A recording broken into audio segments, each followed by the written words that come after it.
Հարգելի հայրենակիցներ, մեր երկու խմբակցություններով ներկայացրեցինք այս նախաձեռնությունը եւս մեկ անգամ որպեսզի համոզվեք, որ քաղաքական մեծամասնությունը, այսինքն քաղաքացիական պայմանագիր խմբակցությունը պատրաստ չէ ոչ միայն օրենքով նախատեսված իր պարտականությունները կատարելու, այլ լիարժեք եւ ամբողջությամբ դատախվել է ամբողջ ծավալով դատախվել է բռնությունը, անհանդուրժողականությունը, ատելությունը քարոզելու գործին։ Եվ քանի որ պարոն Ռուբինյանը վերադարձել է դալիճ, երեսպաշտության բացահայտման բացարձակ մրցանակակիր պարոն Ռուբինյան, սա դասական օրինակն է այդ ձեր մեծամասնության կողմից ցուցաբերվող։ Երբ որ առանձին պատգամավորներ ելում են ասում են դե անընդունելի վարքագիծ էր, բայց ամբողջ մի խմբակցություն հերոսաբար պայքարում է, որ իրենք չքննեն այդ վարքագիծը։ Ավելին, ոչ մենակ չքննեն,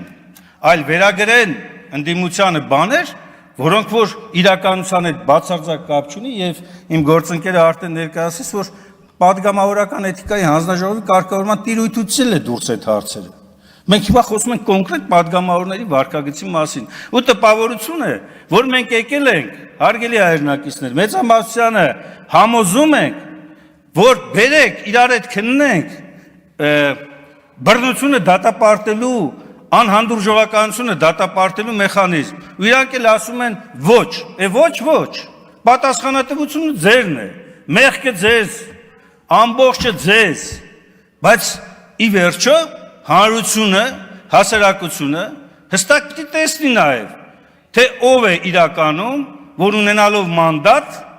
զրկում հարցը քննարկելու իրական հնարավորությունից։ Ինչ վերաբերում է հանդարտ չհարկմանը էթիկայի ապագա հանձնաժողովի մասով, այդ պահանջը առաջադրող առաջին եղել ենք մենք,